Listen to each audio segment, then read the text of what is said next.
عدد خلقه ورضا نفسه وزنة عرشه ومداد كلماته. اللهم صل على محمد وعلى آل محمد كما صليت على إبراهيم وعلى آل إبراهيم إنك حميد مجيد. اللهم بارك على محمد وعلى آل محمد كما باركت على إبراهيم وعلى آل إبراهيم إنك حميد مجيد. رب اشرح لي صدري ويسر لي أمري واحلل عقدة من لساني يفقهوا قولي. رب زدني علما. آمين. اعوذ باللہ من الشیطان الرجیم. بسم اللہ الرحمن الرحیم. وَإِذْ غَدَوْتَ مِنْ أَهْلِكَ تُبَوِّئُ الْمُؤْمِنِينَ مَقَاعِدَ لِلْقِتَالِ وَاللَّهُ سَمِيعٌ عَلِيمٌ. جی ہم نے کل ڈسکس کیا تھا کہ ہم جو ہے غزوہ بدر کو دیکھیں گے، کیونکہ پہلے ہماری غزوہ بدر گزر چکے ہیں اس کے واقعات، کیونکہ یہ جو پہلی آیتیں نازل ہوئیں جو ہم پیچھے پڑھ چکے ہیں رکوع، وہ غزوہ بدر کے ہونے کے بعد کی آیات. کتنی آیات اس میں نازل ہوئی غزوہ بدر کے بعد، یعنی کہ ان کے بالکل فوراً بعد کی، تقریباً اس کے فوراً بعد کی اس کا نزول ہوا. اب غزوہ بدر میں نے کہا تھا کہ آپ لوگ پڑھ کے آئیے گا، آپ نے پڑھا بھی رکھے گا، نہیں ہم یہاں پر بھی ڈسکس کریں گے. تو اسی کی وجہ سے ہم یہاں پہ آج انشاءاللہ غزوہ بدر کو ڈسکس کریں گے. غزوہ بدر ہے کیا؟ اب بدر جو ہے ایک کنویں کا نام ہے، ایک کنویں کا نام بدر ہے، اور اسی کنویں کی مناسبت سے جو اس کے قریب گاؤں لگتا اس کا نام بدر رکھ دیا گیا. اس کے ارد گرد کے علاقے کو پہلے بدر کہا جاتا اس کنویں کی مناسبت سے. اب غزوہ بدر کو غزوہ بدر اس لیے کہا جاتا ہے چونکہ اس کے جو ہے اس مقام پر ادھر جو ہے لڑی گئی تھی غزوہ. اب یہ کہا جاتا ہے غزوہ بدر کہ ابو سفیان جو ہے تجارتی قافلہ لے کر آ رہا تھا ملک شام سے، کدھر کی طرف؟ مکہ کی طرف. اب وہ ملک شام سے مکہ کی طرف جا رہا تھا جو ہے قافلہ لے کر تجارتی. درمیان میں اس نے گزرنا تھا مدینہ منورہ سے. اب آپ صلی اللہ علیہ وسلم نے کو پتہ چل گیا کہ وہ جو ہے ایک قافلہ لے کے جا رہا ہے ساز و سامان کے ساتھ، اوبیسلی تجارتی سامان ہے تو اس کے اندر تو مال ہے. تو آپ صلی اللہ علیہ وسلم نے کہا کہ صحابہ کرام کو کہا کہ تیاری کرو، ہم ان کے اوپر جو ہے ان کا لوٹیں گے مال، یعنی کہ ان کو کیا کریں گے، ان کے اوپر حملہ کریں گے اور ان سے ان کا مال لے لیں گے. اب یہاں پر جو ہے اور یہ بھی انہوں نے سوچا آپ صلی اللہ علیہ وسلم نے کہ وہ کون سا لڑائی کی نیت سے آ رہے ہیں، ان کے پاس اسلحہ بھی نہیں ہوگا، انہوں نے نہ فوج بندی اس طرح سے کی ہوگی، وہ تو تجارتی قافلہ لے کر جا رہے ہیں، تو اس میں اسلحہ ہو بھی تو اتنا ہی نہ ہوتا کہ کوئی آ جائے تو اس کے لیے مقابلے کے لیے جنگ کے طور پہ تو نہیں ہوتا. تو اب آپ صلی اللہ علیہ وسلم نے جو ہے فوج تیار کی، تو وہ تیار ہوئی 313 تک. تو اب یہاں پہ بات آتی ہے کہ کیا آپ صلی اللہ علیہ وسلم کسی کے اوپر بلا وجہ یعنی کہ حملہ کریں گے اور لوٹنا چوری کرنا کسی کا مال، یہ تو ہمارے اسلام کے اندر نہیں ہے. تو اب ذرا تھوڑا سا پیچھے آئیں. تو اگر کسی ریاست میں ایک ریاست سے دوسری ریاست میں جانا ہوتا ہے تو ہم کیا کرتے ہیں؟ ہم کیا کرتے ہیں؟ ہم اجازت لیتے ہیں. اجازت کے لیے آج کل کا پروسیس کیا ہے؟ ہم ویزا بنواتے ہیں. اگر میں ایک قافلہ تیار کروں اور اس کو میں یہاں کے جو ہے انڈیا میں بارڈر کے تھرو جانا شروع کر دوں چھپکے سے، تو کوئی بھی مجھے دیکھے گا تو کیا کرے گا؟ ان کے انڈیا کی فوج دیکھے گی، کیا کرے گی؟ فوراً کیا کر دے گی؟ حملہ کر دے گی میرے اوپر، کیونکہ میں انلیگل طریقے سے جا رہا ہوں. ایسی ہے ایک ریاست سے دوسری ریاست میں جانے کے لیے ایک پروسیس ہوتا ہے، پورا پروسیس، اس کو پورا کریں گے تو آپ لیگلی جا رہے ہیں. اول تو ایک یہ ہو گیا کہ ان کے اوپر پورا رائٹ تھا آپ کے اوپر کہ ان کے اوپر حملہ کر دیتے. اور دوسری بات یہ کہ جو مال انہوں نے ان سے لوٹا تھا، یعنی کہ جب مکہ سے ان کو نکالا تھا تو ان کے گھر بار قابض ہو گئے تھے، ان کی ہر چیزوں پہ، ان کی جگہوں پہ قابض ہو گئے. تو انہوں نے پھر ہجرت کر کے یہ یعنی کہ بالکل جس کو کہتے ہیں نا خالی ہاتھ یہ وہاں پر گئے تھے مدینہ میں. صحابہ کرام تمام مسلمان جو ہجرت کر کے گئے تو ایک حساب کی یہ خالی ہاتھ تھے. اب یہ جو ہے انہی کا مال تھا جو ان کے پاس تھا، مکہ والوں کے پاس، کیونکہ انہوں نے ان کو نہتا کر کے وہاں سے نکالا اور سارا مال خود رکھ لیا. تو یہ اصل میں یہ انہی کا مال تھا، ان مہاجرین کا مال تھا، تو ان کے اوپر پورا رائٹ تھا اس کو واپس لینے کا، کیونکہ انہوں نے جب نکالا تھا تو بالکل ان سے چھین چھان کے باہر نکالا. اب ہوا یہ کہ آپ صلی اللہ علیہ وسلم اور یہ جنگ کی نیت سے نہیں جا رہے تھے، بس ان کا مال لوٹنا تھا، مال غنیمت اکٹھا کرنا تھا، واپس آ جانا تھا. اب مخبری ہو گئی ابو سفیان کو وہاں پر کہ جو ہے آپ صلی اللہ علیہ وسلم جو ہے ایک ٹیم تیار کر رہے ہیں ہمارے خلاف. اس نے کیا کیا؟ ایک وفد کو بھیجا، کہاں پر؟ مکہ میں بھیجا، اپنے سرداروں کے پاس، ابو جہل اور یہ سارے ان سرداروں کے پاس بھیجا کہ میری مدد کے لیے فوج بھیجو، کیونکہ آپ صلی اللہ علیہ وسلم حملہ کرنے کے لیے تیار بیٹھا ہے. تو پھر خود اس نے کیا کیا؟ یہاں سے پیغام بھیج دیا، اور خود اس نے مدینہ سے گزرنا تھا نا، اس نے دوسرا راستہ اختیار کیا، اس نے الٹرنیٹ اس کے راستہ اختیار کر کے وہ بحفاظت مکہ پہنچ گیا. اب وہاں پہ لوگوں نے کہا کہ اب یہ جو ہے بحفاظت گھر پہنچ گیا، اب ہمیں فوج لے کر جانے کی اور اس کی مدد کے لیے نکلنے کی کوئی ضرورت نہیں. ابو جہل نے کہا کہ مسلمان اور آپ صلی اللہ علیہ وسلم ہمارے خلاف کھڑے ہونے کے لیے اس نے جو ہے باندھ لیا ہے پورا، یعنی کہ سامان، اب اس کے ساتھ ہم لڑائی کریں گے. تمام انہوں نے کہا سرداروں نے کہ نہیں ہم لڑائی نہیں کریں گے. تو ابو جہل نے کہا پھر تم چوڑیاں پہن کے بیٹھ جاؤ, وہ تم لوگوں کے خلاف اتنی سی جماعت لے کے اٹھ رہا ہے, تم لوگ نہیں اٹھ سکتے. اس نے نا جوش دلایا. اب کئی اس کے اندر کافر تھے جن کو آپ صلی اللہ علیہ وسلم نے پیشن گوئی کی ہوئی تھی کہ انہوں نے آپ صلی اللہ علیہ وسلم کے ہاتھ سے مرنا ہے, تو ان کو تو خوف پڑا ہوا تھا کہ اس کی بات جھوٹی ہوتی نہیں ہے, وہ سچا ہے تو سچ تو ہماری ان کو موت نظر آ رہی تھی. اب لیکن ابو جہل کی یعنی کہ کہہ لینا اس کی کرنے کے بار بار اس کو ان کو کہنے کی وجہ سے انہوں نے تیار کر لیا 1000 کا لشکر. اب اس کے اندر یہ پوری اس کے ساتھ تیاری کے ساتھ آئے, ناچ گانے کے لیے عورتیں سب کچھ انہوں نے رکھا ہوا تھا. ان کو تو بتا کہ 300 کی تعداد, اور کہاں 3 حصے زیادہ ہماری تعداد ہے اور ہم تو جیتے جتائے ہیں, پہلے ہی انہوں نے ایزیوم کیا ہوا تھا. اب یہ وہاں سے آئے ہیں تو آ کے انہوں نے جو ہے آپ یہ جو مسلمان تھے یہ لڑائی کر رہے تھے ایسی جگہ پر جو یعنی کہ تنگ ایسے کہہ لیں حساب لگا لیں کہ یہ چیزیں یہاں سے بلاکیج ہے, یہاں پہ پوری اتنی سی جگہ ہے, اس کے اندر پورے مسلمان ہیں اور باقی ایسے جگہ یعنی کہ یوں رستہ ہے. سامنے جو ہے کفار ہے. اب کفار نہ ادھر سے حملہ کر سکتے ہیں نہ ادھر سے نہ پیچھے سے, بلاک کیا ہوا مسلمانوں نے, ایک تنگ وادی میں وہ لڑ رہے ہیں. تو کیا ہوا آگے سامنے سے obviously وہ صرف سامنے سے کریں گے. اگر میں یہاں پہ کھڑی ہوں, میرے چاروں طرف رستہ کھلا ہوا ہے, تو میں زیادہ خطرے میں ہوں کہ آپ یہاں سے بھی آ سکتی ہیں, یہاں سے بھی آ سکتی ہیں, پیچھے سے بھی آ سکتی ہیں.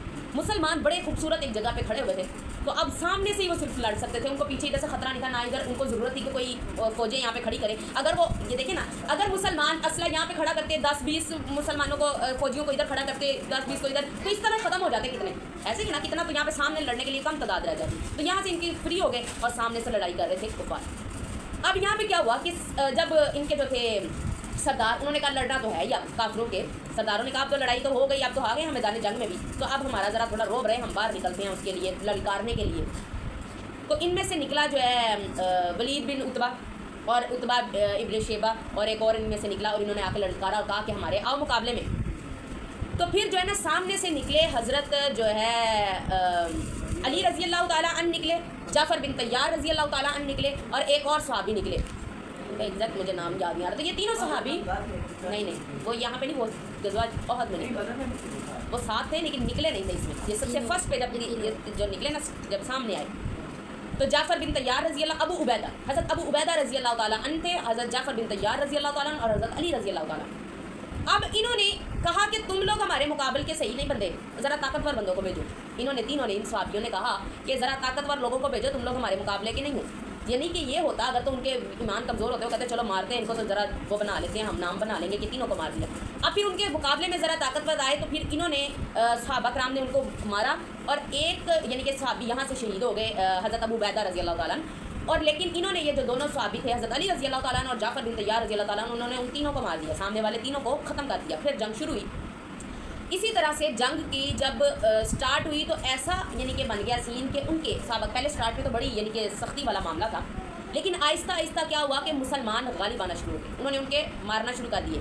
اب اس جنگ کے اندر ہی 2 صحابی تھے, معاذ اور معوذ رضی اللہ تعالیٰ عنہ. اب یہ چھوٹے سے بچے تھے. اب اس جنگ میں کئی چھوٹے صحابہ کرام کو واپس بھی بھیجا تھا. تو ایک صحابی کھڑے ہو کر دیکھتے ہیں, کہتے ہیں کہ میں نے جب اپنے ارد اور گرد دیکھا, ادھر ادھر دیکھا, تو 2 صحابی مجھے نظر آئے, معاذ اور معوذ, اور مجھے بڑا میرا حوصلے پست ہو گئے کہ ذرا کوئی چاقو چپاند لوگ ہوں تو بندے کو ہوتا ہے کہ میرے ساتھ ذرا ٹیم اچھی ہے. تو بچے دیکھ کے تو میں ذرا نا بڑا وہ ہو گیا, یعنی کہ میرے حوصلے ذرا پست ہوئے.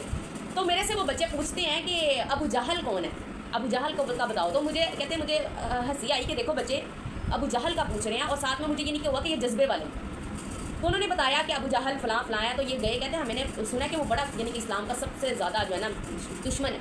تو انہوں نے جا کے اس کو زخمی کر کے نیچے گرا دیا. ان دونوں نے اس کو مارا اور مار کے زخمی کر کے نیچے گرا دیا. اب یہاں پہ دیکھیں اللہ تعالیٰ نے اس کے اندر اتنی حکمت تھی کہ اس کو زخمی کروایا کس سے, ایک بچوں سے, 2 بچوں سے زخمی کروایا. اب آگے جو قتل انہوں نے نہیں کیا, یعنی کہ انہوں نے معاذ اور معوذ نے ان کو قتل نہیں کیا تھا, ان کو گرا دیا, اس کو ابو جہل کو انہوں نے زخمی کر کے. جب حضرت عبداللہ بن ابن مسعود رضی اللہ تعالیٰ عنہ اتنے کمزور تھے, ان کی ٹانگیں پتلی پتلی سی تھی, یعنی کہ نا وہ اپنے یہ جو شلوار کا ٹخنا ہے نا, یہ شلوار کا جو پانچا ہوتا ہے, یہ ٹخنے سے اوپر نہیں زیادہ کرتے تھے, کہ کہتے ہیں مجھے شرم آتی ہے کہ میرا اتنی پتلی پتلی میری ٹانگیں. انہوں نے جب دیکھا کہ وہ زخمی حالت میں لیٹا ہوا ہے, پڑا ہوا ہے, تو وہ وہاں پہ گئے اور اس کے اوپر بیٹھ کے تو اس نے اس کو شہید کرنے کا ارادہ کیا. تو وہ کہتا ہے ابو جہل کہ اے عبداللہ ابن مسعود, تو آج بڑی اونچی جگہ پہ بیٹھا ہے, ظالم مرنے لگا ہے لیکن اس کا دیکھیں غرور اور تکبر ابھی تک قائم ہے. کہتا ہے تو آج بڑی اونچی جگہ پر بیٹھا ہے. تو کہتا ہے اچھا تو مجھے شہید کرنے لگا, مجھے قتل کرنے لگا نا, تو ذرا گردن میری یہاں سے ذرا نیچے کر کے کاٹی تاکہ پتہ چلے کہ کسی سردار کی گردن ہے. تو انہوں نے اس کو مار دیا, قتل کر دیا, اور جا کے اس کا سر جو ہے آپ صلی اللہ علیہ وسلم کے قدم مبارک میں رکھ دیا.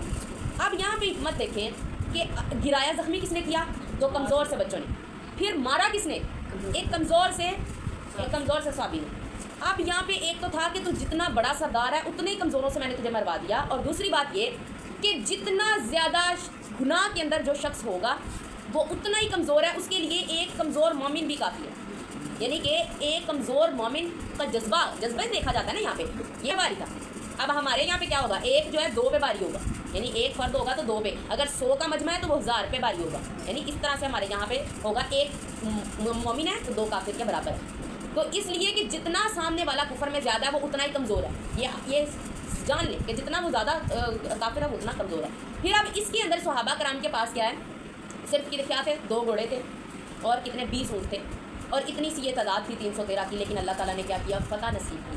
اب یہ بھی دیکھ لیں کہ ہمیں بتایا جاتا ہے کہ ہم صرف 313 تھے اس طرح کر کے ایک وہ بڑا، لیکن یہ نہیں بتایا جاتا کہ جنگ کرنے ہم گئے تھے. حوصلے ہمارے دیکھیں کہ شروعات کرنے ہم گئے تھے، یعنی کہ حوصلہ نا اتنی بڑی بات ہے کہ 313 بھی تھے تو ہم. لیکن ہمارے یہاں پر یعنی کہ ہمیں اجازت نہیں ہے ہمارے اسلام میں کہ اگر آپ جو ہے آپ کو پتہ ہے کہ ہم سامنے والے بندے سے مقابلہ نہیں کر سکتے تو آپ اس جنگ کے لیے تیاری نہیں کریں گے جب تک کہ وہ جنگ خود آپ کے اوپر مسلط نہیں. اب جس طرح ہم اگر فلسطین کے لیے کہتے ہیں کہ ہم جنگ کریں ان کے اوپر ہم جائیں تو ہم طاقت رکھتے ہیں، ہمارے پاس ایٹمی طاقت ہے، ہم طاقت رکھتے ہیں ان کو مسمار کرنے کی. اگر تو ہم نہ رکھتے تو پھر تو ہم کہتے کہ ہمارے اوپر جنگ واجب نہ ہوتی، کیونکہ ہمارے پاس طاقت نہیں ہے اتنی.